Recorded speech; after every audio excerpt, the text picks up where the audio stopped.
अंगारकी चतुर्थीच्या दिवशी हे उपाय तुम्हाला करायचे आहे। जर तुम्ही वर्षभर मेहनत करूनही तुम्हाला तुमच्या कष्टाचं फळ मिळत नसेल तर तुम्ही श्री गणेशाची आराधना करू शकता। यासाठी तुम्ही श्री गणेशाय नमः या मंत्राचा 11 वेळा जप नक्कीच करावा।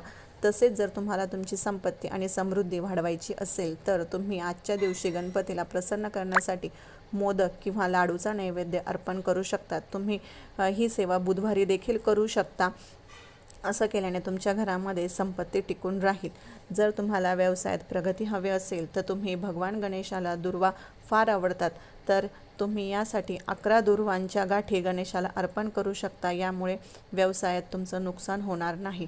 शेवटचं म्हणजे जर तुम्हाला तुमची सर्व कामे कुठल्याही अडचणीशिवाय अडथळ्याशिवाय जर पूर्ण व्हावी असं जर वाटत असेल तर तुम्ही आजच्या दिवशी गणेशाची पूजा करण्याबरोबरच गणेशाचा 11 वेळा जप करायचा आहे। ह्या सेवा तुम्हाला संध्याकाळच्या वेळेत